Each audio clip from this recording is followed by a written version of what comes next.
porque alguma coisa que sai errado, ou algum erro de cálculo também nesse conflito pode causar alguma outra coisa. Às vezes nem precisa de erro.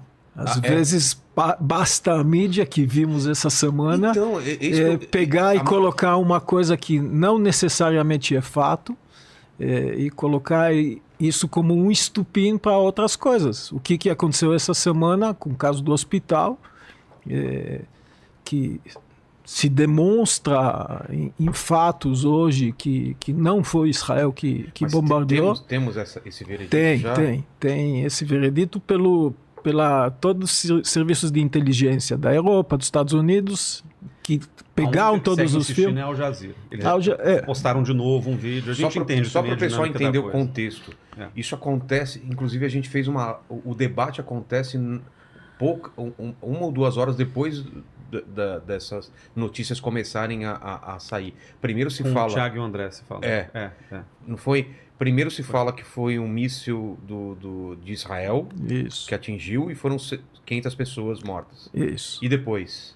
E depois se mostra que é um míssil que saiu da Jihad Islâmica, não é nem do Hamas. Da Jihad Islâmica, sentido Israel, mas onde fica? da faixa de Gaza. Da faixa de Gaza. Aparentemente tinha um cemitério atrás do hospital, que era um posto de lançamento de mísseis, e um míssil falhou. E caiu no estacionamento do hospital, o que depois o pessoal colocou que na verdade não morreram 500.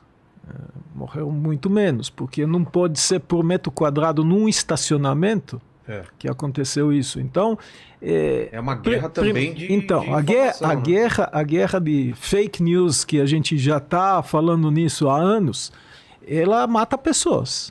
Nesse caso ela mata pessoas, porque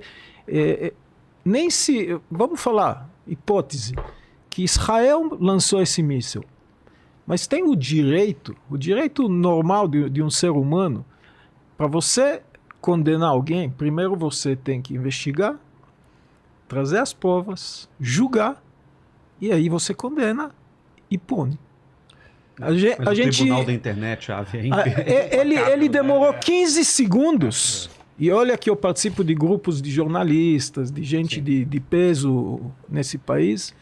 Foi mais ou menos a mesma discussão com 40 bebês decapitados ou não. Lembra que teve uma discussão? Foram 40? Isso é verdade? É mentira? Importa se foram 5 ou foram 50 ou foram 2. A internet também ficou discutindo isso.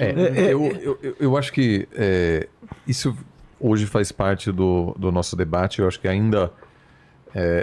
às vezes demora semanas para ter provas, assim. Então, eu acho que vai ter vários trabalhos ainda em andamento. Hoje, pelo menos, temos mais acesso a vídeos por meio de satélite, etc. Então, eu acho que é muito importante tomar cuidado. E uma notícia pode ser: a autoridade palestina diz X, Israel diz Y, depois dizer o especialista tal diz tal coisa, até que a gente tenha mais informações. Agora, é evidente que há uma ansiedade enorme para que eventos possam servir como reafirmação daquilo que eu já penso. Então, por isso eu sempre recomendo assim, deem uma olhada no perfil do analista, por exemplo, né? Então, por exemplo, alguém diz... Nossa, é ótimo, cara. Choquei.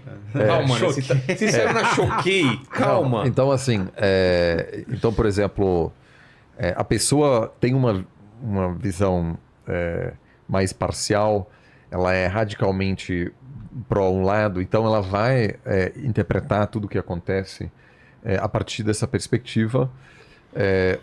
Eu acompanho algumas dessas pessoas de ambos os lados, mas obviamente também é importante dar espaço para quem busca trazer perspectivas de lados diferentes. Eu, naquela noite, eu fiz 2 tweets. Eu tuitei: autoridades palestinas dizem tal. E a IDF, né, ou seja, as Forças Armadas israelenses dizem tal. Porque eu, no início, naquela noite, não tinha como saber. E no primeiro tweet, autoridades palestinas dizem tal, um monte de gente me xingou, falando como assim, você é totalmente parcial, eu sempre sabia, não sei o quê. E no outro tweet onde falou, Israel diz tal coisa. Mesma coisa. Mesma coisa. Então, assim, as pessoas... É fundamental... Jogando pro outro lado. Então, assim, é fundamental sempre também ver o contexto, né? Porque ambas, a princípio, naquele momento, são notícias. Um lado diz isso, o outro lado diz isso. Isso é notícia. E aí, aos poucos, a gente vai juntando mais informações. E aí eu acho que uma coisa também importante. Hoje em dia, as pessoas... O Wilson Gomes, o colunista da Folha, ele chama isso de narcisismo digital. Ele diz que as pessoas... digital. As pessoas têm que ter uma opinião sobre tudo, mesmo se naquele momento ninguém sabia. Não era Simplesmente possível. não dava para saber. Aí, Só que em guerra, isso mata. Não, eu sei que... Mas eu Isso só digo mata. assim... Só que o que eu acho importante às vezes você pode ter informações, mas não é preciso ter sempre uma opinião logo de cara. Sim. Então, várias pessoas me perguntaram o que aconteceu. E eu falei, eu não sei. Não tem informação. Não tem suficiente. informação. E aí ter essa paciência porque aí Porque a cobrança vem, né? teve, enfim, muitas, e isso me preocupa ali.